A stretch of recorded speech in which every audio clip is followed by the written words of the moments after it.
Okay, शुरू करते हैं। हेलो एवरीवन, सभी को फिर से गुड इवनिंग। और जैसा आप सभी को पता है, क्लास 10th के मैथ्स में चैप्टर 9 पढ़ रहे थे आपका त्रिकोणमिति का अनुप्रयोग या फिर ऊंचाई एवं दूरी, हाइट एंड डिस्टेंस। तो स्टार्ट करते हैं। इसमें अगला टाइप का क्वेश्चन करते हैं। तो टेबल आप सभी ने याद कर ही लिया होगा अब तक। तो आज हमें क्या पढ़ना है, देखो अगला जो टाइप है आपका, इस टाइप के क्वेश्चन में क्या लिखा हुआ है। देखिए पहले क्वेश्चन पढ़िए, इसमें कुछ कंसेप्ट है, पहले कंसेप्ट सीखेंगे फिर इस क्वेश्चन करेंगे। तो 6 नंबर का है, आपके एग्जाम में पूछा हुआ। मीनार के आधार से एक सरल रेखा में 4 मीटर और 9 मीटर की दूरी पर दो बिंदु है, ठीक है। और ये दो बिंदुओं से मीनार के शिखर को जब देख रहे हैं तो मीनार के शिखर का उन्नयन कोण क्या है, पूरक कोण है। देखो अब तक हमें कोण दे दिया रहता था, इस बार आपको कोण नहीं दिया गया, मतलब कितना उन्नयन कोण है नहीं दे रखा है। बस इतना बोल रहा है कि दो बिंदु से देख रहे हैं, दोनों पूरक कोण है। तो मीनार की ऊंचाई बताइए, बहुत कम इंफॉर्मेशन दिया गया है। तो कैसे सॉल्व करेंगे इस क्वेश्चन के लिए, थोड़ा सा आपको कॉन्सेप्ट पता होना चाहिए। देखिए क्या, सबसे पहले तो ये पता होना चाहिए कि सर पूरक कोण होता क्या है। तो हेडिंग लगाइए पूरक कोण। कोई मुझे बताएगा पूरक कोण आप क्या समझते हो, पूरक कोण का मतलब बताइए, अगर किसी को पता है तो। Complementary angles, anyone? नहीं। देखो पूरक कोण बेसिकली क्या होता है, अगर हमारे पास कोई दो कोण है और उन दोनों कोणों को जोड़ने पर 90 डिग्री मिलता है तो वो दोनों एक दूसरे का पूरक कोण कहलाएगा।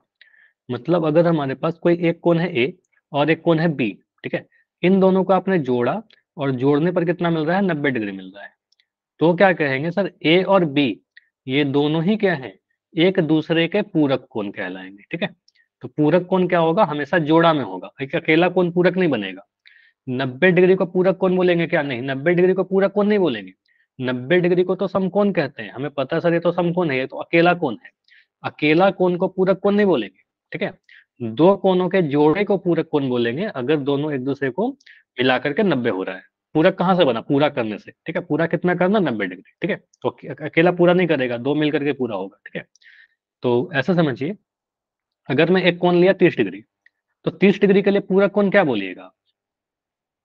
सर जी 60। 60 डिग्री। क्योंकि 30 और 60 को जोड़ने पर क्या मिलेगा आपको पता, सर 30 और 60 को जोड़ दे तो 90 डिग्री मिल जाएगा। कहने का मतलब क्या हुआ, 30 डिग्री और 60 डिग्री दोनों ही क्या है, एक दूसरे का पूरक कोण कहलाएगा, ठीक है। दोनों ही एक दूसरे का पूरक है, 30 का पूरक 60, 60 का पूरक 30, ठीक है। जोड़ने पर कितना मिलना चाहिए, 90 मिलना चाहिए। तो इस तरीके से मैं और भी क्वेश्चन अगर आपसे पूछूं, मुझे बताइए कि 20 डिग्री का कोई आपसे पूछे कि पूरक कोण कितना होगा, आप क्या बोलिएगा? सर जी 70। 70 डिग्री। आपने क्या किया होगा, अगर मैं जैसे ही आपसे पूछा 20 डिग्री का, आप मुझे पूरक कोण बताइए, तो आपने क्या सोचा सर, जोड़ करके 90 होना चाहिए। 90 में से 20 घटाया, ठीक है, 90 में से 20 आपने घटाया और बहुत जल्दी से आपने बोला सर 70 डिग्री। कहने का मतलब 20 डिग्री और 70 डिग्री एक दूसरे का पूरक है, जोड़ने पर 90 मिल जाएगा। उसी तरीके से मैं आपसे बोल रहा हूँ 40 डिग्री का पूरक कोण बताइए, क्या बोलिएगा? सर जी 50। 50 डिग्री। 90 में से आपने क्या घटाया, 40 डिग्री को घटा दिया, आपको मिल गया 50 डिग्री। तो आपको पता सर 40 डिग्री और 50 डिग्री को जोड़ने पर 90 मिल जाएगा। अगर मैं बोल रहा हूँ 35 डिग्री, तो 35 डिग्री का पूरक कितना हो जाएगा, बोलिए? सर जी 65। तो 90 डिग्री में से आपने 35 डिग्री को घटाया, 65 आएगा क्या, बोलिए? सर जी 55 है, 55। 55। तो 90 में से 35 घटाएंगे तो 55 डिग्री आ जाएगा, ठीक है। तो हम कहेंगे सर 35 डिग्री और 55 डिग्री एक दूसरे का पूरक हो जाएगा, ठीक है। अब यहां तक तो आपने कर लिया। अब अगर मैं आपसे पूछूं, ठीक है, 20 का पूरक क्या हुआ, कैसा बोल सकते हो सर, 20 डिग्री का जो पूरक हुआ 90 माइनस 20 हुआ। 40 डिग्री 70 का डिग्री। पूरक क्या हुआ, 90 माइनस 40 हुआ, ठीक है, 70 आ रहा है, 50 आ रहा है। 35 का पूरक क्या हुआ, 90 माइनस 35 हुआ। तो अगर मैं आपसे बोलता हूँ कि आप मुझे थीटा का पूरक कोण बताइए, कोई एंगल थीटा है, इसका पूरक कोण कितना होगा, बोलिए? सर जी ठीक ही होगा। नहीं, थीटा नहीं होगा, जैसे 20 का पूरक पूछ रहा हूँ ना। जी 90। नहीं, देखो 20 का पूरक पूछा तो आपने 90 में से 20 घटा दिया। सोचो इस तरीके से, 20 का पूरक पूछा तो 90 में से 20 घटाया। सर जब 40 का पूछा था आपने तो 90 में से 40 घटा 90 दिया माइनस था, थीटा। 90 minus theta. जब 35 का पूरक पूछा तो 90 में से 35 घटा दिया। तो जब आप थीटा का पूछ रहे हो तो 90 में से थीटा घटा दीजिए, तो थीटा का पूरक कोण जो होगा वो 90 डिग्री माइनस थीटा होगा। ऐसा क्यों होगा, इन दोनों को आप जोड़ करके चेक करिए, ठीक है। थीटा को और 90 माइनस थीटा को आप जोड़ करके देखो, theta plus 90 degree minus theta, जोड़ने पर क्या आ रहा है, थीटा से थीटा कटा, 90 डिग्री आ गया, बोलिए? तो इन दोनों कोणों को जोड़ने पर इन दोनों का योग कितना बन रहा है? 90 डिग्री बन रहा है। इसका यस मतलब दोनों सर। एक दूसरे का पूरक हो जाएगा। तो जब भी आपको पूरक कोण लेना हो तो आप कैसे लीजिएगा, इसको अपने कॉपी में नोट करिए, सारा चीज नोट कर लीजिएगा, काफी हेल्प करेगा। तो जब भी आपको पूरक कोण लिखा रहे आपके क्वेश्चन में, तो दो कोण होगा, जोड़ा में होता है।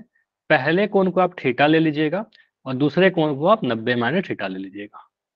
समझ में आया क्यों ऐसा लेते हैं? यस एक को सर। थीटा लेंगे, दूसरे को क्या लेंगे, 90 माइनस थीटा लेंगे। ये दोनों क्या कहलाएगा, एक दूसरे का पूरक कोण कहलाएगा, क्योंकि जोड़ने पर हमेशा 90 डिग्री मिल जाएगा। ठीक, एक को अगर एक्स लेंगे, दूसरे को क्या लेंगे, 90 माइनस एक्स। एक को अगर हमने थीटा लिया, दूसरे को 90 माइनस थीटा ले लिया। ठीक है, तो इसको ध्यान रखिएगा, पूरक कोण हमेशा इस तरीके से हम लोग लेंगे, एक को थीटा, एक को 90 माइनस थीटा। ये नोट कर लिया सभी ने? ये काफी इंपॉर्टेंट है।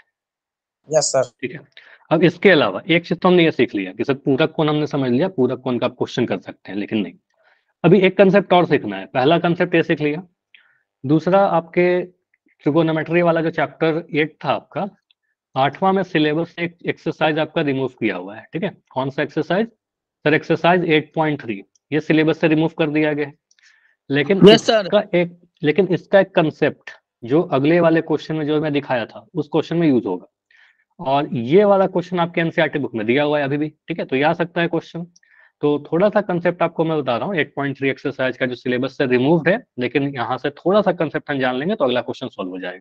ठीक है, तो क्या कंसेप्ट पता होना चाहिए सर? पूरक कोण पे आधारित एक संबंध है, एक रिलेशन है, जो एक्सरसाइज 8.3 में था। मैंने आपको नहीं पढ़ाया क्योंकि सिलेबस से रिमूव था। ठीक है, तो संबंध देखिए क्या हमें पढ़ना था एक्सरसाइज 8.3 वाले में। ठीक है, 8.3 में, ठीक है, रिलेशन यही पढ़ना था आपको, पूरक कोण पे आधारित, कि सर अगर दो कोण पूरक कोण है तो वहां पर रिलेशन कुछ इस तरीके से दिखेगा, साइन थीटा जो होता है वो कन्वर्ट होगा कॉस थीटा में, और कॉस थीटा जो कन्वर्ट होगा साइन थीटा में। मैं और डिटेल बताऊंगा फिर समझ में आएगा, अभी के लिए नोट करिए, साइन थीटा कॉस थीटा में, कॉस थीटा साइन थीटा में। टैन थीटा जो है सर बदल जाएगा आपके कॉट थीटा में, और कॉट थीटा जो है बदल जाएगा आपके टैन थीटा में, और सेक थीटा जो है वो बदलेगा आपके कॉसेक थीटा के अंदर, और कॉसेक थीटा जो है सेक थीटा में बदल जाएगा। कहने का मतलब क्या हुआ सर, किस तरीके से बदलेगा, पूरक कोण से क्या रिलेशन है? देखो, अगर कभी मैं लिखता हूँ साइन 90 डिग्री माइनस थीटा, तो साइन 90 माइनस थीटा का सीधे सीधे वैल्यू हो जाता है कॉस थीटा। ठीक है, ऐसा क्यों हुआ? बस यहाँ पर देखें 90 माइनस थीटा है और यहाँ पर थीटा है, दोनों क्या है, पूरक कोण है। डेरिवेशन आपको नहीं पढ़ना है कैसे आया कहाँ से आया, बस आपको ध्यान रखना होगा 90 माइनस थीटा है, दोनों एक दूसरे का पूरक कोण है। अभी बताया था पूरक कोण कैसे होते हैं, एक थीटा और एक 90 माइनस थीटा, दोनों एक दूसरे का पूरक कहलाएगा, कि जोड़ने पर 90 मिल जाएगा। तो अगर इस तरीके से है तो साइन बदल करके क्या हो गया, कॉस में बदल गया, साइन कन्वर्ट हुआ कॉस में। और अगर मैं कभी ऐसा लिख दूं, मैंने ये लिखा, एक सेकंड, कॉस 90 माइनस थीटा, तो आप क्या बोलिएगा, इसी कलर से लिखता हूं, कॉस 90 माइनस थीटा, बोलिए कितना आएगा? साइन बदला कॉस में तो कॉस बदल जाएगा साइन में, साइन थीटा। ठीक है, तो ये दो रिलेशन आपको ध्यान रखना है, sine 90 minus theta cos theta होता है, और cos 90 minus theta sine theta होता है। तो एक चीज तो ये याद कर लिया। ठीक है, ये पढ़ना था आपको 8.3 में, लेकिन सिलेबस से रिमूव है। क्यों पढ़ा रहा हूँ, एक क्वेश्चन करने के लिए पढ़ा रहा हूँ, ताकि एग्जाम में आए तो ऐसा क्वेश्चन हो जाए। सेकंड, सर साइन कॉस वाला हमने पढ़ लिया। ठीक है, उसके बाद टैन कॉट वाला, इंपॉर्टेंट ये है हमारे लिए। ठीक है, हमारा जो क्वेश्चन सॉल्व होगा इस पर सॉल्व होगा, टैन कॉट पर। और सेक और कॉसेक तो मैं करवा नहीं रहा, ये आपके काम नहीं आएंगे। ठीक है, इसको मैं स्किप कर रहा हूँ। ठीक है, तो अगर लिखा रहे आपके पास कि टैन 90 माइनस थीटा, क्या लिख रहा हूँ, टैन 90 डिग्री माइनस थीटा, तो आपको क्या लगता है यहाँ पर क्या आना चाहिए इसके राइट साइड में? Tan cot theta. कॉट में, तो टैन बदल जाएगा कॉट थीटा, यहाँ लिख देंगे सर, ये आ जाएगा कॉट थीटा। और वही मैं लिख दूं यहाँ पर cot 90 minus theta, cot 90 degree minus theta, तो कॉट बदल जाएगा किसमें, टेन टैन, थीटा में। टैन थीटा में। तो इतना रिलेशन हमें याद रखना होगा। देखो सेक और कॉसेक वाला में सेम चीज होता है, सेक 90 माइनस थीटा होता है कॉसेक थीटा, और कॉसेक 90 माइनस थीटा होता है सेक थीटा। लेकिन हमारे काम का नहीं है, हमारे सिलेबस में नहीं पढ़ना है, तो हम ज्यादा नहीं आपको बता रहे, ज्यादा मत लिखिए। बस इतना नोट कर लीजिएगा, ये नहीं भी याद करोगे साइन कॉस वाला तो कोई दिक्कत नहीं है, आपका मर्जी, याद करना हो करिए, नहीं करना हो छोड़ देना, ठीक है, पहला वाला। लेकिन सेकंड वाला जो मैं लिख रहा हूँ, ठीक है, ये वेरी इंपॉर्टेंट है, ठीक है, इसको जरूर याद कर लीजिएगा। और याद कर करना बहुत सिंपल सा है, tan 90 minus theta cot theta होता है और cot 90 minus theta tan theta होता है। ठीक है, याद हो गया सभी को? Yes sir. अगर मैं लिखता हूं ऐसे tan 90 डिग्री माइनस एक्स, तो इसको क्या बोलिएगा आप? Sir ji cot cot cot क्या? X cot cot X, theta. ठीक है, एक्स यहाँ पर एक्स लिख दिया ना, तो यहाँ पर एक्स कर दीजिए, ठीक है। तो 90 माइनस एक्स, क्योंकि ये दोनों पूरक होना चाहिए, 90 माइनस एक्स और एक्स कैसा है, दूसरे का पूरक है, 90 माइनस एक्स का पूरक एक्स रहेगा, ठीक है। तो tan 90 माइनस एक्स आपका कॉट एक्स हो जाएगा और कॉट 90 माइनस एक्स आपका tan एक्स हो जाएगा, ठीक है। तो इतना हमें ध्यान रखना होगा, इसको मिटा दे रहा हूँ। तो बस ये दो रिलेशन याद कर लीजिएगा, एटलीस्ट कम से कम मैं बोल रहा हूँ कि आपको इतना तो याद करना चाहिए, tan 90 minus theta cot theta और cot 90 minus theta tan theta, ठीक है। सेकंड वाला जरूर याद कर लेना। चलो अब आते हैं अपने क्वेश्चन पर। हमने क्या क्या देखा? पूरक कोण क्या लेंगे सर, एक थीटा और एक 90 माइनस थीटा। दूसरा सर tan 90 माइनस थीटा होता है कॉट थीटा और कॉट 90 माइनस थीटा होता है tan थीटा, ठीक। चलिए अब आते हैं क्वेश्चन। क्वेश्चन था ये हमारे पास, कितने नंबर का क्वेश्चन है सर? 6 नंबर का क्वेश्चन है, एग्जाम में डायरेक्ट आएगा और इसमें कोई भी चेंज करके नहीं आएगा, हो सकता है बस डेटा बदल दे, ठीक है। बाकी इस क्वेश्चन में कोई चेंज करेगा ही नहीं। क्या कहता है क्वेश्चन में कि मीनार के आधार से एक सरल रेखा में 4 मीटर और 9 मीटर की दूरी पर दो बिंदु हैं, ठीक है। इतना समझ में आया कि सर एक बिल्डिंग खड़ा है कहीं पर, और मान लो बिल्डिंग का नाम दे दिया हमने ए बी, ठीक है, बिल्डिंग हमारा ए बी है। अब इस बिल्डिंग के आधार से मान लो ये बी, आधार बी हो गया, तो इसके आधार से कुछ दूरी पर दो बिंदु है। पहला एक बिंदु मान लो, इस बिंदु का नाम दे दिया हमने सी, और एक और बिंदु दे दिया यहाँ पर पॉइंट डी, ठीक है। तो बिंदु सी कितने दूरी पर है? तो बिंदु सी जो है वो पॉइंट बी से 4 मीटर की दूरी पर है ना। जो नजदीक रहेगा वो 4 मीटर पर रहेगा, जो दूर रहेगा वो 9 मीटर की दूरी पर रहेगा। तो बीसी कितना है आपका? 4 मीटर, ठीक है। और जो बिंदु डी है वो आधार से ही 9 मीटर है। इतना 9 मीटर है क्या बताइए? सी से डी 9 मीटर है या नहीं? Yes sir. नहीं, सी से डी 9 मीटर नहीं है। क्या बोल रहा है बिंदु सर सी? बी से डी तक 9 मीटर है। हाँ, बी से डी तक 9 मीटर है। बोल रहा है पहला बिंदु आधार से 4 मीटर दूर है और दूसरा वाला बिंदु आधार से 9 मीटर का दूरी पर है। तो बिंदु डी जो है वो आधार से ही लीजिए, ठीक है। तो यहां से यहां तक आपका जो दूरी दे रखा है वो 9 मीटर दे रखा है। तो पहला बिंदु सी 4 मीटर की दूरी पर और दूर वाला है वो 9 मीटर की दूरी पर, ठीक है सर। अब बोल रहा है इन दोनों बिंदु से जो मीनार का शिखर का जो उन्नयन कोण है वो दिया नहीं गया कितना है, लेकिन उन एक दूसरे का पूरक कोण है दोनों, ठीक है। क्वेश्चन बोल रहा है पूरक। तो आप दोनों ही बिंदु से मीनार के शिखर को मिलाइए, ठीक है। तो पॉइंट सी से मिलाया शिखर को कुछ ऐसे, ठीक है, एक सेकंड। तो पॉइंट सी से मिलाया मीनार के शिखर को कुछ ऐसे, और पॉइंट डी से मिलाया मीनार के शिखर को ऐसे। अब कितना कोण है? 60 डिग्री, 30 डिग्री, 20 डिग्री, 70 डिग्री, मुझे दे ही नहीं रखा क्वेश्चन, ठीक है, नहीं दिया गया है। तो आप क्या करिए, किसी एक को थीटा मानो और किसी एक को 90 माइनस थीटा मान लो, ठीक है। तो मैं सी को, अब इसमें टाइम नहीं खराब करिए, किसको थीटा माने किसको 90 माइनस थीटा बोले, ठीक है। आपको पता है पूरक कोण में एक थीटा होता है और एक 90 डिग्री माइनस थीटा होता है। तो एक को आप थीटा बोल दीजिए और दूसरे वाले को आप 90 डिग्री माइनस थीटा बोल दीजिए, ठीक। ये दोनों कौन हो गए? कोण सी थीटा, कोण डी 90 माइनस थीटा, ठीक है। अब यहाँ पर आपसे पूछ क्या रहा है? ये ए बी है ना, ए बी को एच मान लिया। ए बी की ऊंचाई पूछ रहा था, मीनार की ऊंचाई बताइए, तो एच बोल दिया उसको, ठीक है। आपको एच निकालना है। तो आप इस फिगर को देख करके इतना लिख देना अपने एग्जाम में कि सर ए बी क्या है हमारा, इसको मिटा देता हूँ, ठीक है। यहाँ पर क्या किया, ए बी को हमने एच माना, बी सी तो आपका दे रखा है 4 मीटर और सी बी डी कितना दे रखा है? 9 मीटर, ठीक है। बी डी आपका 9 मीटर है। अब यहाँ पर दो त्रिभुज दिख रहा है आपको, समकोण त्रिभुज, एक एबीसी दिख रहा है, ट्राइंगल एबीसी, ठीक है। तो ट्राइंगल एबीसी लीजिए। त्रिभुज एबीसी में, त्रिभुज एबीसी में आप अगर tan थीटा लगाइएगा, tan क्यों ले रहे हैं? क्योंकि कर्ण से कोई मतलब नहीं है, लंब और आधार हमें दिख रहा है, लंब है आपका ए बी और आधार है आपका बी सी। तो त्रिभुज एबीसी में आप tan थीटा अगर लगाइएगा, क्योंकि सी पर आपका थीटा दिख रहा है, तो tan थीटा क्या लिख सकते हैं बताइए? क्या हम लिख सकते हैं? 90 माइनस ए बी बट्टा बी सी, नहीं रेशियो पूछ रहा हूँ, tan थीटा बराबर, ठीक है, त्रिभुज एबीसी में। तो इस थीटा के लिए आपको पता लंब आपका ए बी है, आधार आपका बी सी है। क्लियर है ये वाला? देखिए, यस सर। तो अगर मैं देखो एबीसी में, तो मुझे दिख रहा है ना कौन सी थीटा है, तो कौन सी थीटा, तो tan थीटा कितना होगा, लंब बटा आधार। लंब है आपका ए बी, आधार है आपका बी सी, ठीक है, तो लंब बटा आधार कर दिया, ठीक है, बस लिख दिया ए बी बटा बी सी। अब tan थीटा का तो वैल्यू पता ही नहीं है, अब वैल्यू रहता तो हम कुछ डालते, लेकिन tan थीटा तो tan थीटा ही रहेगा। ए बी को क्या लिखेगा, एच, और बी सी को कितना लिख दूं बताओ, बी सी को सर जी 4 मीटर।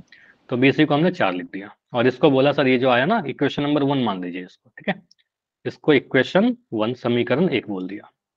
इसके बाद आते हैं दूसरे वाले त्रिभुज पर। तो सेकंड वाला जो ट्रायंगल है आपका, उसका क्या नाम है आपका, त्रिभुज A B D. A B D में अब यहां पर डी कितना है, एंगल डी कितना है आपका बताइए,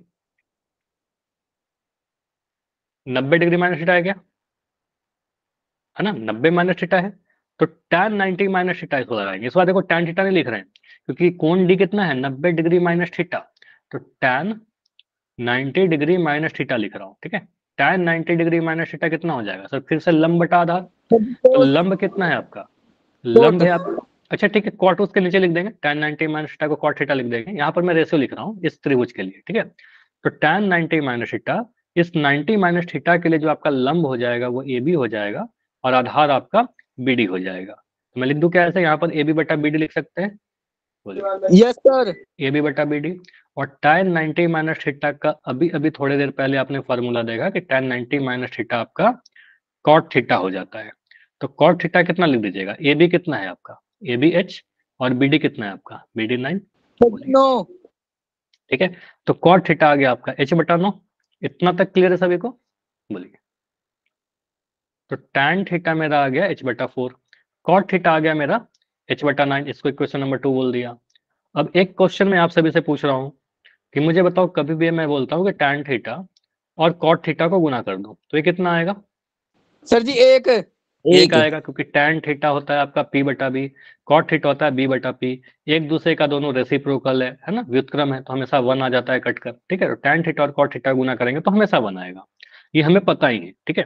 तो आप वहीं पर लिख दीजिए इसके नीचे कि सर हम जानते हैं कि tan थीटा और कॉट थीटा गुना करने पर 1 आता है, तो लिखिए चूंकि tan theta into cot theta, ये तो हमने पढ़ नहीं रखा है, सीधा थ्योरम ही होता है, फॉर्मूला ही है, tan theta into cot theta 1 होता है।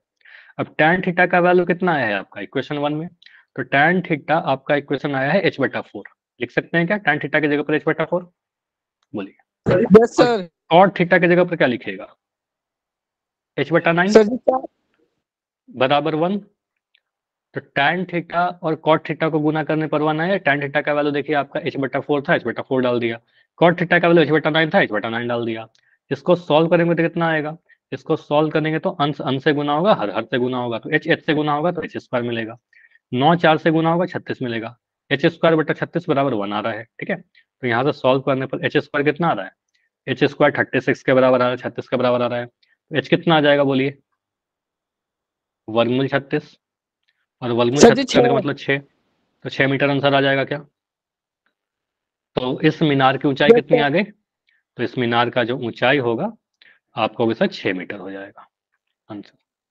क्लियर, समझ में आया। Yes sir. तो इतना आसान क्वेश्चन है, और इसमें बस 6 नंबर आपको मिल जाएंगे इतना लिखने का, ठीक है, सिंपल है, कोई भी नंबर नहीं कटेगा इस तरीके से आप सॉल्व कर दोगे तो, ठीक है, बस प्रैक्टिस करना है इसकी। अब देखो यहाँ पर आंसर निकालना कोई बड़ी बात नहीं है, ये क्वेश्चन इतना आसान होता है कि आप 2 सेकंड में आंसर बता सकते हो। 2 सेकंड में कैसे बता सकते हैं सर, देखिए आपका जो जब भी आपका पूरक कोण का क्वेश्चन आएगा ना, तो आप देखिए आधार से कितने कितने दूरी पर है, पहला दूरी 4 मीटर था, दूसरा दूरी 9 मीटर था, तो बस 4 को 9 से गुना करिएगा, 4 को 9 से गुना करने पर कितना आता है 36, सर जी 36। 36 का वर्गमूल कर दीजिए आपका आंसर आ जाएगा, तो सीधे आंसर आ जाएगा स्क्वायर रूट 4 गुना 9, तो स्क्वायर रूट 36 मतलब 6। तो ऐसे कब करेंगे, अगर 1 नंबर का क्वेश्चन आता है, ठीक है, लेकिन आएगा नहीं आपके एग्जाम में, आपके एग्जाम में 6 नंबर का ही आएगा, लेकिन अगर 1 नंबर में आए ऑप्शन के साथ, तो हम कह देंगे ना आंसर 4 नंबर 36 का वर्गमूल 6, है कि नहीं, तो वही आंसर आया। तो इस तरीके से ध्यान रखिएगा, आंसर कर सकता है, लेकिन तब जब 1 नंबर का क्वेश्चन हो। अगर 6 नंबर में आता है तब तो जितना मैंने लिखा है पूरा आप लिखिएगा, ठीक है। चलिए, इसमें देखो प्रूफ करने के लिए भी आ सकता है, जैसे कि अगर मैं ऐसे लैंग्वेज के साथ आपको दूं।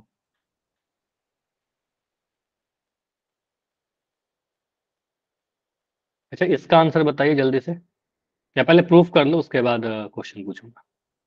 मैं लिखा ए बी, ठीक है। लैंग्वेज पूरा लिखा रहेगा कि ए बी एक मीनार है या फिर बिल्डिंग है, जिसके आधार से दो बिंदु हैं। पहला जो बिंदु है सी और डी, ठीक है। तो पहला बिंदु सी जो है वो ए यूनिट दूरी पर है, ए इकाई दूरी पर है। बोल देगा क्वेश्चन में कि बिंदु सी ए इकाई दूरी पर है, और बिंदु डी जो है वो बी इकाई दूरी पर है, ठीक है। ऐसा कुछ वैल्यू दिया गया, 4 9 करके दिया गया पिछले बार, इस बार ए बी लिख दिया। अब बोल रहा है बिंदु सी से अगर मैं मीनार के शिखर को देखूं, तो बिंदु सी से मीनार के शिखर को देखने पर जो उन्नयन कोण बन रहा है, और बिंदु डी से देखने पर जो उन्नयन कोण बन रहा है, दोनों ही एक दूसरे का पूरक कोण है, ठीक है। तो अगर एक पूरक कोण है और मैं सी पर थीटा बोल दूं, तो डी पर कितना आएगा? सर जी 90 माइनस थीटा। 90 माइनस थीटा हमने रट ही दिया है कि एक थीटा रहेगा तो दूसरा 90 माइनस थीटा रहेगा, अगर पूरक कोण बोलेगा तो, ठीक है। यहाँ पर बोला गया था कि पूरक कोण है दोनों, ठीक है। कैसे कोण है? दोनों पूरक कोण है। तो एक को थीटा बोला, दूसरे को 90 माइनस थीटा बोला। बिंदु सी आधार से मतलब बी से ए यूनिट दूरी पर है, ए इकाई दूरी पर है, और बिंदु डी बी इकाई दूरी पर है, ठीक है। तो यहां से आपसे प्रूफ करने के लिए बोलता है कि सिद्ध करिए।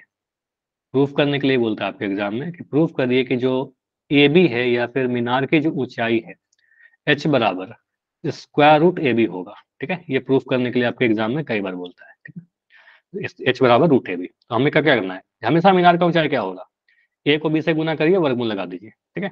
तो कैसे सिद्ध करेंगे? तो इसको प्रूफ करने का तरीका क्या होता है, आप पहले क्या करिए ना, त्रिभुज एबीसी लीजिए। त्रिभुज एबीसी में आपको दिख रहा है एंगल सी थीटा, तो यहां से अगर मैं tan थीटा ले लूं, tan थीटा कितना लिखेंगे, लंब बटा आधार के रूप में, बताइए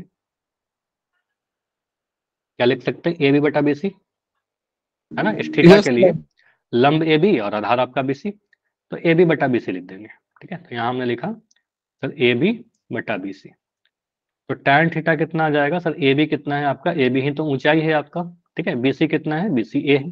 तो tan थीटा एच बटा ए, इसके आगे हम क्या ही सॉल्व करें, हमें नहीं पता, तो tan थीटा को एच बटा ए लिख करके छोड़ दिया, ठीक है, ना लिख करके छोड़ दिया, और इसको इक्वेशन नंबर 1 बोल दिया कि सर ये हमारा इक्वेशन नंबर 1 आ गया, ठीक है। इसके बाद आप क्या करिए, इक्वेशन 2 बनाने के लिए आप समीकरण 2 पर चले जाइए, ठीक है, मतलब दूसरे वाले त्रिभुज पे चले जाइए। अब त्रिभुज दूसरा कौन सा है, त्रिभुज ए बी डी, ठीक है, ए बी डी। तो ए बी डी में कोण डी कितना है, 90 माइनस थीटा, तो इस पर tan क्या लगाएंगे, tan 90 माइनस थीटा, क्योंकि कोण डी 90 माइनस थीटा है। यहाँ पर लंब बटा आधार अगर लिखें, तो लंब ए बी है, आधार आपका बी डी है, ठीक है, तो आधार इस बार बी डी हो जाएगा, तो ए बी बटा बी डी लिख देंगे, ठीक है। और tan 90 माइनस थीटा का फॉर्मूला आप लोग बताइए कितना होता है, cot थीटा, ठीक है। तो tan 90 माइनस थीटा को हम बदल करके लिख देंगे cot थीटा, ठीक है। रिलेशन ए बी तो आपका एच है, और बी डी कितना है, बी डी आपका बी है क्या, तो लिख दे cot थीटा एच बटा बी, इसको भी एक बॉक्स में घेर दीजिए। ये इक्वेशन नंबर 2 बन गया आपके लिए, ठीक है। तो ये आ गया हमारा इक्वेशन 2। तो इक्वेशन 1 आ गया, इक्वेशन 2 आ गया। अब हमने ये पढ़ा है कि हमने चैप्टर 8 में पढ़ा था कि सर tan थीटा और cot थीटा एक दूसरे का व्युत्क्रम होता है, इन दोनों को गुना करने पर हमेशा ही 1 मिलता है, ठीक है। तो tan थीटा का वैल्यू आपका देखिए दिख गया h बटा ए, cot थीटा का वैल्यू कितना है, h बटा बी, दोनों को गुना करने पर 1 मिलेगा, ठीक है। तो अंश को अंश से गुना करिएगा, h को h से, तो h स्क्वायर मिलेगा, a को b से गुना करेंगे a भी मिलेगा, तो h स्क्वायर बटा ए बी 1 आया। बोलिए यहाँ से h स्क्वायर कितना आ जाएगा, ए बी आ गया, ए बी 1 से जाकर गुना हुआ, एच स्क्वायर ए बी के बराबर है, तो एच कितना आ जाएगा, आप जब जब भी इस वर्ग को हटाओगे, ठीक है, दूसरे तरफ वर्गमूल लगा लेंगे, ठीक है। प्रूफ समझ में आया? तो ये भी 6 नंबर में प्रूफ करने के लिए आता है। क्लियर हुआ? ऐसा क्वेश्चन कर लेंगे।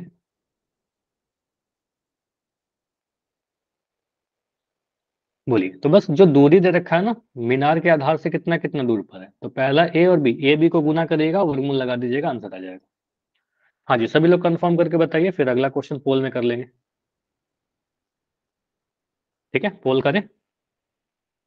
चलिए, तो इसका आंसर निकालना कोई बड़ी बात नहीं है। देखो अगला जो क्वेश्चन मैं दे रहा हूँ ना, इसका आंसर तो बहुत आसान से निकल जाएगा, लेकिन आपको सिर्फ आंसर नहीं निकालना है, पूरा सॉल्व करिए अपने कॉपी में। ठीक है, क्योंकि सोचो कि एग्जाम में 6 नंबर का क्वेश्चन है। ठीक है, ताकि आपका प्रैक्टिस हो जाए, एग्जाम में आप सही सही कर पाइए। ठीक है,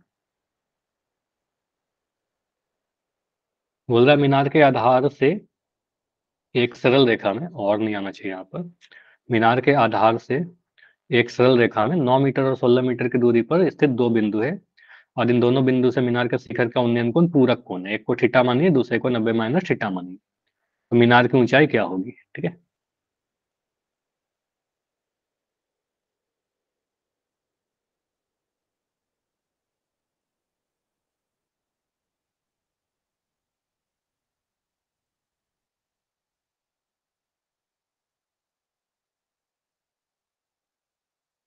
हाइट निकालना है टावर का, मीनार की ऊंचाई बतानी है। 12 मीटर, 15 मीटर, 19 मीटर, या फिर 16 मीटर। पहला जो बिंदु है वो 9 मीटर की दूरी पर है, दूसरा जो बिंदु है 16 मीटर की दूरी पर है। तो देखिए क्या आंसर आएगा। और फिर से वही बात है, इसका आंसर निकालना तो बहुत आसान है, लेकिन आप पूरा प्रोसेस से लिख रहे हो कि नहीं लिख रहे हो, है ना, उस पर डिपेंड करेगा आप कितना नंबर आपको मिलेगा। चलिए करिए, मैं बैठा हूँ अभी। आप लोग मत बैठे रहना, सॉल्व करना।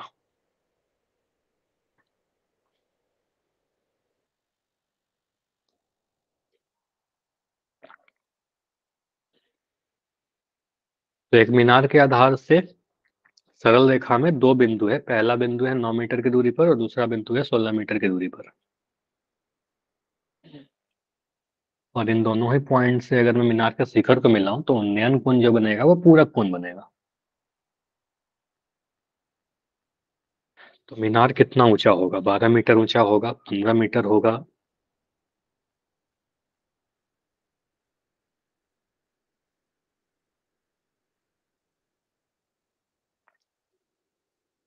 दो बच्चों का है अभी तक।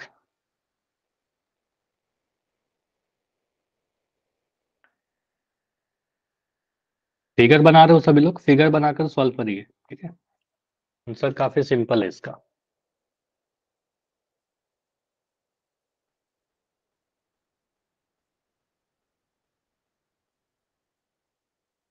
पिछले वाले क्वेश्चन में इसमें कोई अंतर नहीं है, बस डेटा बदला गया है।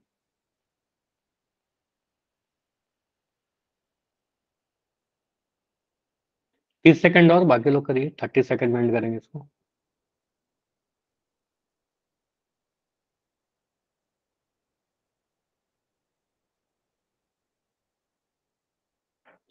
25।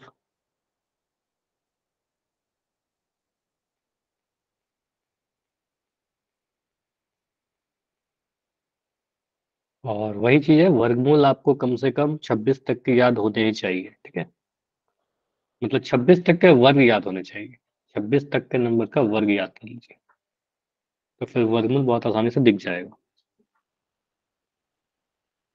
कैलकुलेशन आसान भी हो जाएगा और फास्ट भी हो जाएगा। 15 सेकंड और, लास्ट 15।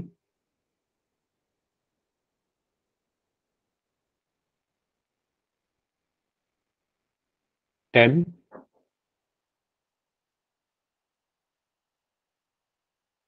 5, 4, 3, 2, 1। चलिए, तो पोल को मैं एंड कर रहा हूँ, क्वेश्चन देखते हैं कैसे सॉल्व होगा ये वाला। देखिए यहाँ पर क्या बोल रहा है, मीनार के आधार से एक सरल रेखा में, चलो इसके ऑप्शन को मैं हटाता हूँ, क्योंकि ऑप्शन से मतलब है ना, एग्जाम में ऑप्शन रहेगा नहीं हमारे पास। ठीक है, तो बोलता है मीनार के आधार से एक सरल रेखा में 9 मीटर और 16 मीटर की दूरी पर दो बिंदु है। तो मैं बनाता हूँ एक मीनार। धरती पर एक मीनार खड़ा है कुछ इस तरीके से, और इसका नाम दे दिया AB। ठीक है, अब इसके आधार से कुछ दूरी पर दो बिंदु हैं, एक बिंदु बोला C और एक बिंदु बोला D। ठीक है, 2 पॉइंट्स है। तो यहां से अगर मैं मीनार के शिखर को देखूं, पॉइंट C से भी देख रहा हूं और पॉइंट D से भी देख रहा हूं, तो कितना उन्नयन कोण बना ये नहीं दिया गया है, फिर से नहीं दे रखा है, बस इतना बोल रहा है कि दोनों एक दूसरे का पूरक कोण है। ठीक है, तो एक को मैंने थीटा बोल दिया और दूसरे को मुझे 90 माइनस थीटा बोलना पड़ेगा, क्योंकि पूरक कोण ऐसा ही लेते हैं, एक को थीटा और एक को 90 माइनस थीटा। ठीक है, अब पहला वाला जो बिंदु है, बिंदु C, मुझे बताइए आधार से कितना दूरी पर है, बोलिए। 9 मीटर या 16 मीटर?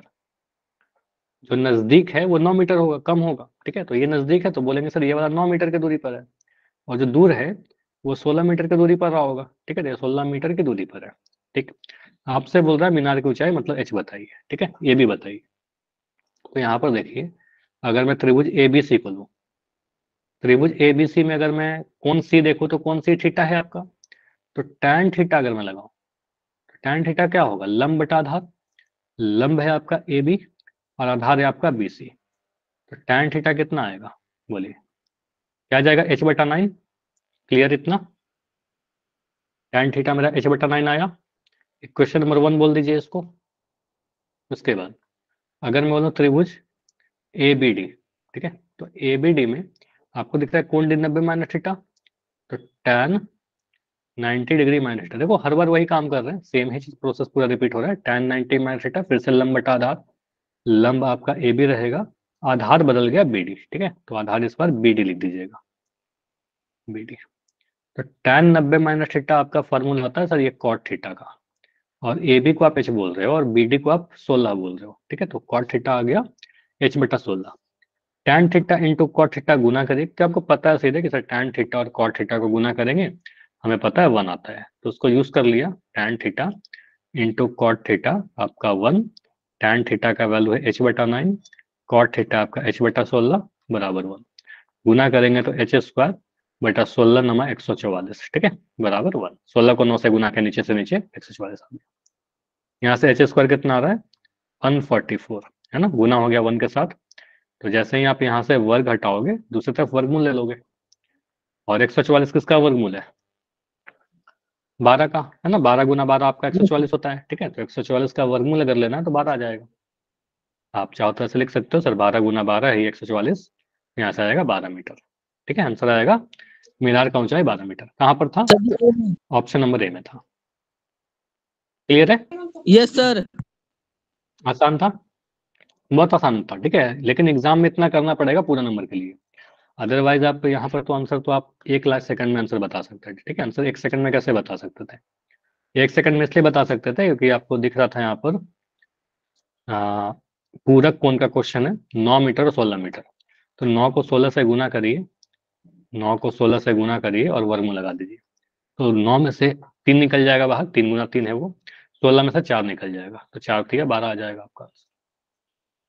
क्लियर? Yes sir.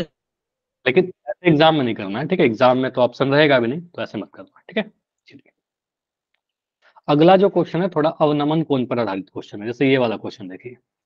तो इस क्वेश्चन ये भी 6 नंबर का है, हरियाणा बोर्ड का पूछा हुआ 6 नंबर का क्वेश्चन है। तो इसके पहले मैं थोड़ा आपको अवनमन कोण याद दिलाता हूँ कि अवनमन कोण क्या होता है। पहले किया है, फिर से एक बार रिकॉल करते हैं। जैसे समझिए अगर मैं कह रहा हूँ कि हमारे पास एक कोई घर है, ठीक है, कुछ इस तरीके से।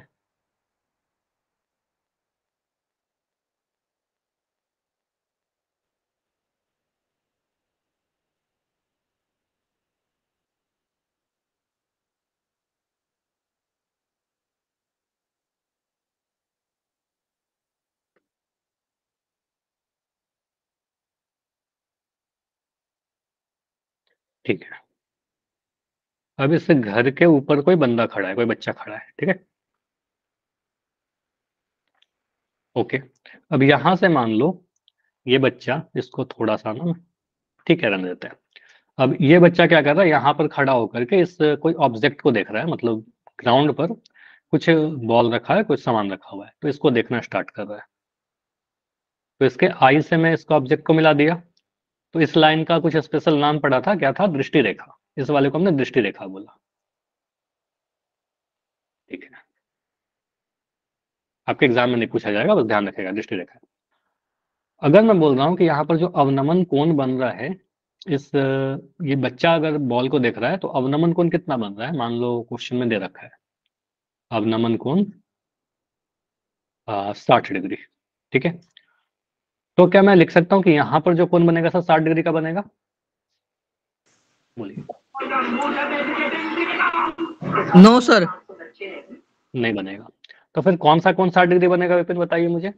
सर जी बिल्कुल सही नीचे बोला है, गलत है ये वाला कोण। यस लेकिन सर। अवनमन कोण तो सर को झुकाने पर बनता था। अवनमन कोण क्या बोला था? अवनमन कोण कैसे बनेगा? कोई ऑब्जेक्ट, अगर कोई पर्सन है जो ऊपर से नीचे की तरफ देख रहा है, किसी वस्तु को देखने के लिए सर को झुकाना पड़े, तो अवनमन कोण बनेगा। ये वाले को तो उन्नयन कोण बोलेंगे ना, यहाँ पर, यहाँ तो उन्नयन बनेगा। क्या ये बताया था वाला पहले आप? तो ये ये जो वाला लड़का बनेगा क्या? सिताई में एक रेखा खींची, उसके नीचे नाइस, वाला। अब वेरी गुड। तो यहाँ समझिएगा आप सभी लोग, ठीक है, बिल्कुल सही बोला आपने। तो जब अवनमन कोण का कंसेप्ट आएगा तो आप देखो, गलती से क्या कर देते ना कई बार, ये सिर्फ 60 लिख देते तो ये गलत हो जाएगा, तो ये 60 नहीं बन रहा है। अवनमन कोण क्या बनेगा? जब भी अवनमन कोण बनेगा तो दृष्टि रेखा और क्षैतिज रेखा के पीछे बनेगा। उन्नयन और अवनमन दोनों ही दृष्टि रेखा और क्षैतिज रेखा के पीछे बनता है। तो आप कहेगा यहाँ पर जो बच्चा खड़ा है तो यहीं पर क्या करिए, एक क्षैतिज रेखा बनाइए, ठीक है, हॉरिजॉन्टल लाइन बनाइए, ठीक है। और ये जो नीचे में एंगल बन रहा है, ये वाला कोण 60 डिग्री हो जाएगा, ठीक है। तो यहाँ पर जो कोण बन रहा है इसको हम अवनमन कोण बोलेंगे, ठीक है। अब यहाँ पर अगर 60 डिग्री बन रहा है तो ये अलग बात है कि सर यहाँ 60 बन रहा है तो यहाँ पर भी 60 डिग्री बनेगा, और ये एकांतर अंतःकोण है इसलिए 60 डिग्री बन रहा है। क्यों? क्योंकि समांतर रेखाएं थी ना। तो आपको पता है कि अगर मैं कभी ऐसे बनाऊं, ठीक है, पहले पढ़ा है जेड वाला आकृति, अगर ये लाइन और ये लाइन पैरेलल है, जेड का ऊपर नीचे लाइन पैरेलल है, यहाँ पर मैं बोल रहा हूँ 60 डिग्री, तो यहाँ भी 60 डिग्री बनेगा, ठीक है, ये पढ़ा है। Yes sir. अगर मैं कभी ऐसे फिगर बना दूं, ठीक है, मैं बोल रहा हूँ यहाँ पर एक्स बन रहा है, यहाँ भी एक्स बनेगा, अगर ये दोनों लाइन समांतर हैं तो, ठीक है। तो समांतर लाइन में एकांतर अंतःकोण बराबर होते हैं।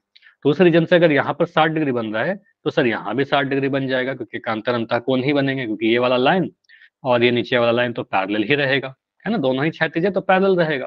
तो कहेंगे सर दोनों कोण बराबर होंगे, लेकिन अवनमन कोण तो ये वाला बनेगा। क्लियर? तो अवनमन कोण समझ यस में। सर।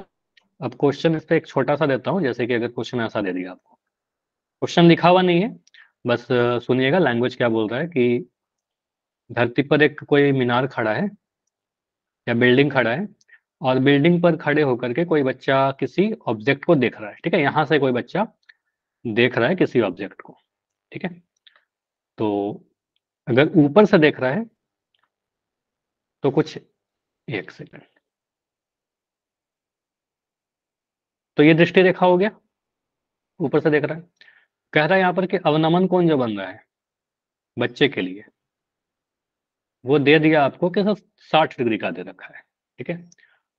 तो मान लो बिल्डिंग है आपका ए बी के छत पर खड़े होकर के पॉइंट सी को देख रहा है, और बी से सी, मतलब बिल्डिंग के आधार से जो बिंदु सी है जहां बच्चा देख रहा है, तो वो दूरी आपको दे दिया मान लो 45 मीटर, ठीक है।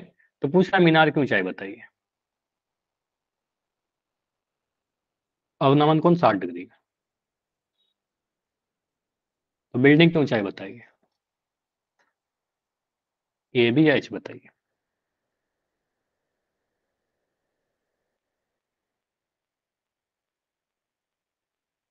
तो यहाँ पर आप क्या करिएगा, सिंपली बोलेगा सर अच्छा अवनमन कोण 60 डिग्री बन रहा है ना, तो अवनमन कोण 60 कैसे बनाएंगे, ठीक है। आप जल्दी से क्या करिए, बच्चा कहाँ पर है, खड़ा है यहाँ पर पॉइंट ए पर, छत पर खड़ा है, तो छत पर एक हॉरिजॉन्टल लाइन बनाइए, ठीक है, क्षैतिज रेखा बनाइए, ठीक है।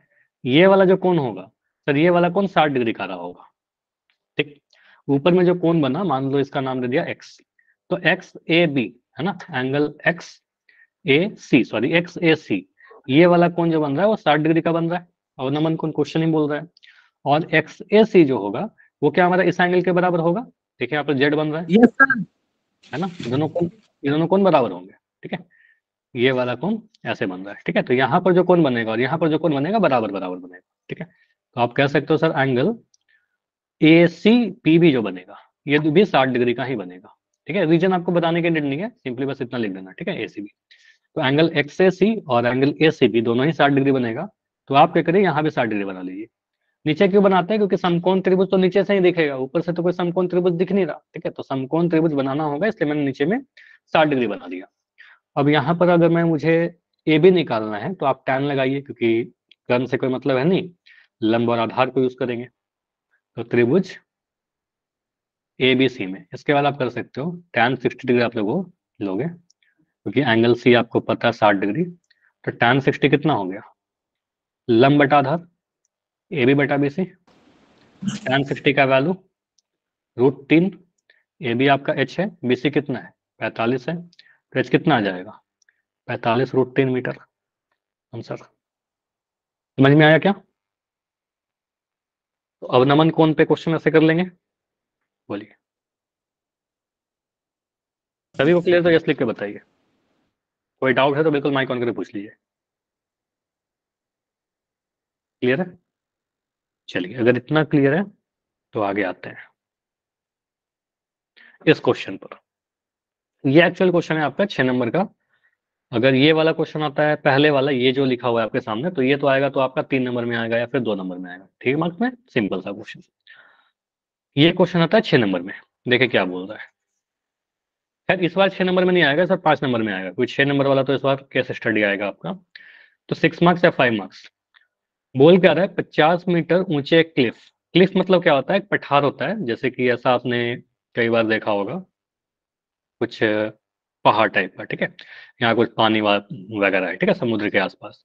तो इस टाइप के पठार जो होता है ना, उसको हम लोग क्या कहते हैं, क्लिफ कहते हैं। समझ में आया? कोई ऊंचा किला, ठीक है, पठार। चलिए, तो इस टाइप से आपने समझा सर, ऊंचा चट्टान कह सकते हैं, ऊंचा चट्टान, ठीक है। तो 50 मीटर ऊंचा कोई चट्टान है, क्लिफ है। उसके शिखर से देखने पर एक स्तंभ के शिखर और तल का अवनमन कोण 30 डिग्री और 45 डिग्री दिखाई देता है, ठीक है। स्तंभ की ऊंचाई बताइए। अच्छा, यहाँ पर मुझे आप सोचकर बताइए कि क्लिफ ऊंचा है या फिर स्तंभ ऊंचा है, बड़ा कौन रहा होगा, क्लिफ या फिर स्तंभ? सर जी क्लिप। कैसे पता चला? एक तो कॉमन सेंस है, पहला तो सर कॉमन सेंस होता है। अगर मैं बोल रहा हूँ एक पहाड़ या पर्वत और बोल रहा हूँ एक मीनार, तो पर्वत और मीनार में कौन बड़ा रहेगा? सर जी पर्वत। पर्वत बड़ा रहेगा। एक ऊंचा चट्टान और एक स्तंभ में कौन बड़ा रहेगा, क्लिफ बड़ा रहेगा, ठीक है। लेकिन ये हमेशा ये उल्टा भी हो सकता है, ठीक है। थोड़ा हमें ध्यान रखना होगा किस तरीके से हम सोचेंगे। देखो, हमें ये पता है कि जब हम क्लिफ से देख रहे हैं ना, क्वेश्चन को पढ़िए, जब आप क्लिफ से देख रहे हो, क्लिफ के शिखर से आप देख रहे हो, मतलब ऊपर खड़ा होकर के, तो स्तंभ के शिखर और तल का अवनमन कौन दिख रहा है। मतलब कोई स्तंभ के आप शिखर को जब देख रहे हो तो भी सर को झुकाना पड़ रहा है, और जब तल को देख रहे हो तो भी सर को झुकाना पड़ रहा है, ठीक है। तो इसका मतलब छोटा रहा होगा स्तंभ तभी तो। अगर कुछ ऐसा रहा होगा कि स्तंभ ऊंचा रहता तो तल को देखने पर सर को झुकाना पड़ता, और शिखर को देखने पर तल को उठाना पड़ता। तो एक बार उन्नयन कौन बनता, एक बार अवनमन कौन बनता। ऐसा होता कि नहीं होता? Yes sir. लेकिन यहाँ पर बोल रहा है कि आप शिखर को देख रहे हैं तो भी अवनमन कोण बन रहा है, और तल को देख रहे हैं तो भी अवनमन कोण बन रहा है, शिखर को देख रहे हैं तो भी अवनमन कोण बन रहा है। मतलब दोनों ही केस में आपको सर को झुकाना ही पड़ रहा है। तो डेफिनेटली आप बहुत ऊंचे पर खड़े हो और किसी नीचे वाले कोई बिल्डिंग को देख रहे हो, ठीक है, तो हर बार आपको सर को झुकाना पड़ रहा है, ठीक है, कुछ ऐसा बन रहा है।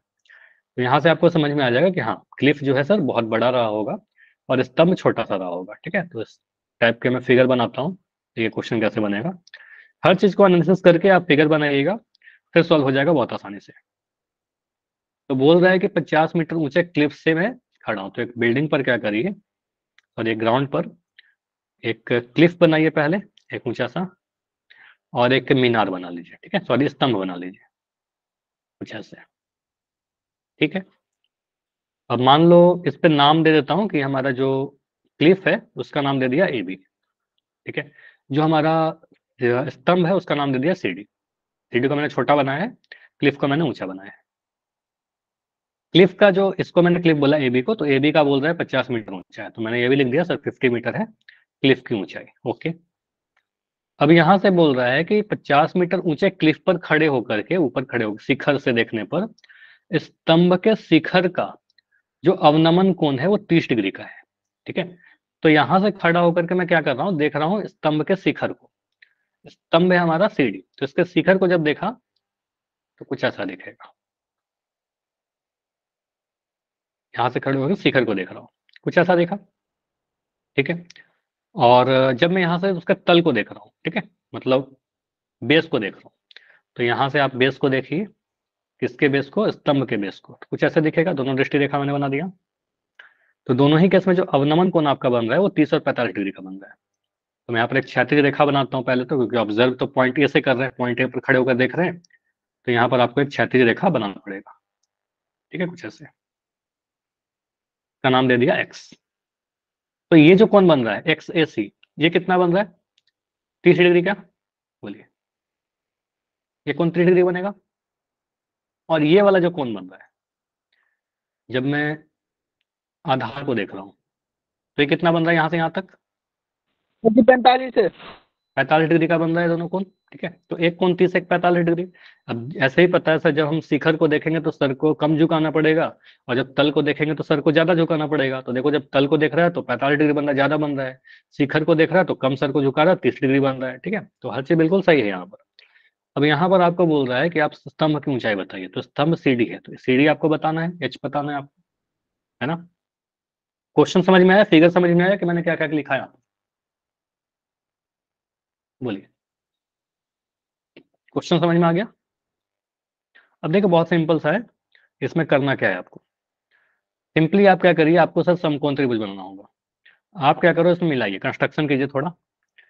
सी से एक लंब डाल दो, ठीक है, सी से एक लंब डाल दो ए बी पर, कुछ ऐसे, ठीक है। तो ये आपका लंब है, नाम दे दीजिए सीई, ठीक है, एबीसीडी था ना, ई डाल दिया। इस फिगर के बारे में कुछ इन्फॉर्मेशन लिखिए, क्या क्या इन्फॉर्मेशन है सर। यहाँ पर जो क्लिफ था आपका, ठीक है, क्लिफ, वो क्या है आपका, क्लिफ है आपका ए बी, जिसका ऊंचाई क्वेश्चन में ही दे रखा है सर 50 मीटर। ओके, इसमें तो कोई दिक्कत नहीं है। जो हमारा स्तंभ है, स्तंभ क्या है आपका, सी डी, जिसको हमने एच मान लिया है, सी डी को हमने एच मान लिया है, ठीक है। उसके बाद यहाँ पर आप ये लिख सकते हो सर, बी डी को आप एक्स मान लीजिए, ठीक है, बी डी जो हमारा बी डी है, नीचे वाला आधार, उसको आप एक्स मान लीजिए। तो ऐसा भी लिख सकते हो सर, बी डी और ई सी बराबर है क्या हमारा, फिगर को देखिए, जब हमने सीधी लंब डाला था तो सीई और बीडी तो बराबर होगा, ये वाला दूरी और ये वाला दूरी बराबर होगा, है कि नहीं। तो सीई भी एक्स है और बीडी भी एक्स है, तो सी और ईडी बीडी दोनों को आप एक्स मान लीजिए, ठीक है, इस दोनों को एक्स मान लिया, ओके। अच्छा, सीडी को आपने अगर एच माना है, अगर इतना एच है, तो क्या हम ईबी को भी एच बोल सकते हैं क्या, यस सर। सीडी और बी बराबर होगा, ठीक है। तो आप कह सकते हो सर, सीडी और बी हमें फिगर में बराबर दिख रहा है, ठीक है। दोनों कौन सा लेंथ, देखो ये वाला, ये सी डी ए और बी ई ए, ठीक है, दोनों बराबर होगा। तो आपको ये सर इन दोनों को बराबर कर दो, यहीं पे लिख दो, ठीक है, ये भी हमारा बी ई के बराबर है। तो सी डी और बी दोनों एच हो गया, बी डी और ई सी हमारा एक्स हो गया, ठीक है। अब यहाँ पर कुछ एंगल के बारे में डिस्कशन करता हूँ, चलो इसको पहले थोड़ा सा छोटा करता हूँ, ये तो थोड़ा ज्यादा स्पेस ले लिया है। यहाँ पर आपका 30 डिग्री का कोण है, और ये पूरा 45 डिग्री का कोण है। यहाँ पर मुझे बताना कि ये कोण कितनी डिग्री का बनेगा, यहाँ पर एंगल, कोण सी, एंगल सी कितना बनेगा,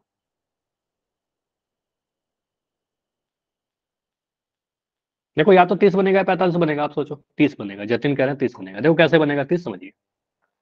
देखिए यहाँ पर आपको एक जेड बनता हुआ दिखेगा, एकांतर कोण है, देखिए ऐसे आया, ऐसे गया और ऐसे आया, जेड दिख गया सभी को। फिर से बना कर दिखाता हूँ, थोड़ा मोटा, ऐसे आया, ऐसे गया, ये गया, जेड दिखा अब? तो ये वाला कोण और ये वाला कोण तो बराबर होगा 30 डिग्री का, ठीक है। तो वहां पर 30 बन रहा है, तो ये भी 30 डिग्री का कोण बन जाएगा। यहाँ पर आप लिख दीजिए सर, ये वाला जो कोण है ना 30 डिग्री का एंगल है, ठीक है। और यहाँ पर कोण कितनी डिग्री का बनेगा, कोण डी 45 डिग्री। सर जी 45। मैं पता है सर, यहाँ पर भी देखिए एक जेड बनता दिख रहा है, ठीक है, तो ये जेड दिख रहा है, तो एकांतर बनता है कौन सा, ये भी जेड बन रहा है, तो यहाँ पे 45 डिग्री बन जाएगा, या तो 90 डिग्री है, ठीक है। अब फिगर में बहुत चीज हमने लिख दिया, ठीक है, बहुत सारा एंगल लिख दिया। तो आप क्या करिए, दो बार रेशियो लगाइए, त्रिकोणमिति है सब, सिंपली आपको दिख रहा है सबसे पहले तो एक त्रिभुज में दिख रहा है सर ए बी डी, त्रिभुज ए बी डी देखिए, त्रिभुज ए बी डी में, तो त्रिभुज ए बी डी में आपको पता है एंगल डी जो है वो 45 डिग्री का है, ठीक है। तो tan 45 अगर मैं लगा दूं, तो tan 45 डिग्री कितना आएगा, बोलिए, अनुपात बताइए, इस पूरे त्रिभुज को देखो ना, ABD, ये वाला त्रिभुज देखा, लंब बटा आधार करिए, लंब कितना है 45 के लिए AB, और आधार कितना है BD, ठीक है। tan 45 का वैल्यू 1, AB कितना है आपका, AB आपका 50 है, और BD कितना है आपका x। तो कह सकते हैं क्या कि x का वैल्यू 50 आ जाएगा सर हमारा, बताइए, x का वैल्यू 50 मीटर आ गया, क्लियर। तो नीचे में आपका x 50 आ गया, तो अगर x 50 आ गया तो CD भी, EC भी 50 आ गया क्या, अगर आपने बोला कि ये वाला हमारा सर 50 आ गया, ठीक है 50 मीटर, तो ये EC भी तो 50 मीटर आ गया, बोलिए, रेक्टेंगल आए थे, ठीक है, तो EC भी आपका 50 मीटर आ गया। अब इसके बाद क्या करिए, इस तरीके से आप सिंपली यहाँ आइए, अब त्रिभुज AEC को देखो, त्रिभुज AEC में क्या दिख रहा है सर, त्रिभुज AEC में हमको दिख रहा है एंगल C जो है सर 30 डिग्री का है, तो tan 30 अगर मैं वहां पर लगा दूं tan 30 डिग्री, तो फिर से लंब बटा आधार होगा, लंब कितना है इस बार आपका AE है, और आधार कितना है आपका EC है क्या, देखिए त्रिभुज AEC को देखिए, ये वाला त्रिभुज यहाँ पर जो है, देखा, AE बटा EC, लंब बटा आधार tan 30 डिग्री, इस वाले त्रिभुज को देखो, कंफर्म करिए सभी लोग, tan 30 सर AE बटा EC हो जाएगा, लंब बटा आधार, tan 30 का वैल्यू कितना होता है सर 1 बटा √3, AE कितना है पता ही नहीं सर कितना है, AE को AE लिख दो, EC कितना है, EC देखो अभी आपने बोला सर EC जो होगा वो BD के बराबर होगा, है ना, EC और BE बराबर होगा, ये वाला और ये वाला दोनों ही x है, ठीक है। तो आप कहेगा सर यहाँ पर ऐसे, यहाँ पे देखो BD और EC बराबर था, तो BD आपने अगर बोला x 50, तो EC भी आपका 50 हो जाएगा, तो यहाँ पर मैं लिख दिया 50, क्लियर, बोलिए। तो यहाँ से AE कितना आ रहा है,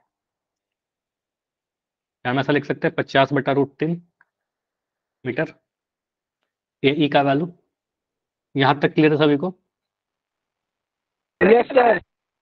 तो AE हमने निकाल लिया सर 50 बटा √3 आ गया, और हमने x भी निकाल लिया 50 आ गया। आपको निकालना क्या है, आपको सर आपको निकालना था ये CD, एक सेकंड, आपको निकालना था ये CD H, ठीक है। तो हम ऐसा बोल सकते हैं क्या, परिमेकरण कर सकते हैं, जब फाइनल आंसर लिखेंगे ना, फाइनल आंसर में परिमेकरण कर देंगे, ठीक है, फाइनल जो आंसर आएगा वहां पर परिमेकरण कर दीजिएगा, ठीक है, अभी के लिए छोड़ देता हूँ। तो अब यहाँ पर क्या बोलेंगे, सर आपको निकालना था CD, है ना, H ऐसे लिख दो, आपको बताना है H क्या है आपका CD के बराबर, CD किसके बराबर है, CD सर BE के बराबर है, क्या लिख सकते हैं ऐसा, CD और BE बराबर होगा, ये वाला, ठीक है। BE को सोचिए कैसे लिख सकते हैं, BE जो है इतना से इतना, ये हम ऐसा कर सकते हैं सर, ये पूरा AB में से आप अगर AE को घटा दीजिएगा तो BE आ जाएगा, है ना, फिगर को देखिए, फिगर में दिख रहा है सर, इस पूरे AB में से अगर मैं इस AE को घटा दूं तो हमारा EB आ जाएगा, यस सर। ठीक है। तो वही लिख दो, यहाँ पर हमने सारा चीज निकाल ही लिया है, ठीक है। आप बोलो सर BE कैसे निकलेगा, AB में से पूरे 50 मीटर में से AE को घटाना है बस, AB कितना है आपका, AB आपका 50 मीटर क्वेश्चन में रखा था, AE आपने निकाला 50 बटा √3, तो 50 में से 50 बटा √3 घटाएंगे, आंसर आ जाएगा, ठीक है। तो इसको मैं अगले पेज पर कर देता हूँ, H आपने कितना निकाला 50 माइनस 50 बटा √3, इसको सॉल्व करिए तो आपका आ जाएगा √3 LCM, ये 50 √3 के साथ गुना हो जाएगा, 50 √3 माइनस 50, ठीक है। आप यहाँ से 50 कॉमन ले लीजिए ऊपर से, तो आ जाएगा √3 माइनस 1 बाई √3, ठीक है। तो ये आ गया, लेकिन आंसर इतना नहीं छोड़ेंगे, क्योंकि अभी भी देखो नीचे में √3 दिख रहा है, ठीक है। नीचे में अगर √3 दिख रहा है तो उसको परिमेकरण कर दीजिए, √3 से यहाँ भी, √3 से यहाँ भी, ठीक है। तो फाइनल कितना आ जाएगा 50 √3 माइनस 1, ठीक है, बट्टा √3 गुना होकर के 3 आ गया, तो ये आंसर आएगा आपका इतना मीटर, क्लियर है। नीचे में देखो रूट वाला नंबर नहीं है। अच्छा एक काम और कर सकते हैं, या तो आंसर इतना छोड़ दीजिए कोई दिक्कत नहीं है, ठीक है, H इतना आ गया कोई दिक्कत नहीं है, फाइनल आंसर है कोई नंबर नहीं कटेगा, या ऐसा भी लिख सकते हैं H बराबर 50, सर ये √3 को अंदर गुना कर दीजिए, ठीक है, √3 जब अंदर गुना होगा √3 के साथ तो आ जाएगा 3, √3 जब -1 के साथ गुना होगा तो बनेगा √3, ठीक है, बट्टा में 3, ऐसे छोड़ सकते हैं आंसर, ठीक है। तो ये भी आंसर सही है, ये भी आंसर सही है, दोनों ही सही है, ठीक है, दोनों ही लिख देखो कोई दिक्कत नहीं है, क्लियर है सभी को। तो मीनार का ऊंचाई कितना आ गया, सॉरी स्तंभ का ऊंचाई आ गया इतना, ठीक है, इतना मीटर। तो इस तरीके से काफी इंपॉर्टेंट क्वेश्चन है, यहाँ से क्वेश्चन आएगा तो ये बिल्कुल 6 नंबर का क्वेश्चन बन के आएगा। ठीक है, तो एक तो ये क्वेश्चन हो गया आपका, इसको हमने कर लिया। एक क्वेश्चन आपके प्रैक्टिस के लिए है, इसको आप होमवर्क के लिए छोड़ दो। ठीक है, तो प्रैक्टिस क्वेश्चन है, ट्राई करना खुद से करने का, होमवर्क है आपका। तो इसमें अंतर क्या है, देखो पिछला क्वेश्चन जो अभी किया और ये वाला क्वेश्चन जो किया, इसमें कोई अंतर नहीं है, लैंग्वेज सेम है, बस डेटा बदला गया है, 50 की जगह पर 81 कर दिया। जो एंगल था आपका 60 डिग्री और कितना था, एंगल सर था जी यहाँ पर 30 और 45, इस बार एंगल है आपका 45 और 60 डिग्री। ठीक है, तो स्तंभ की ऊंचाई बताइएगा, ट्राई करना इसको। ठीक है, चलिए तो इतना ही रखते हैं, इसके बाद ठीक है, नो डाउट तो आप लिफ्ट कर सकते हो। और इसके बाद कल के क्लास में एक्सरसाइज 9.1 आपका कुछ क्वेश्चन डिस्कशन करेंगे और फिर उसके बाद वृत्त स्टार्ट करेंगे। ठीक है, चलिए कोई डाउट है तो बताइए, अभी मैं रुक रहा हूँ। Bye sir. Bye everyone.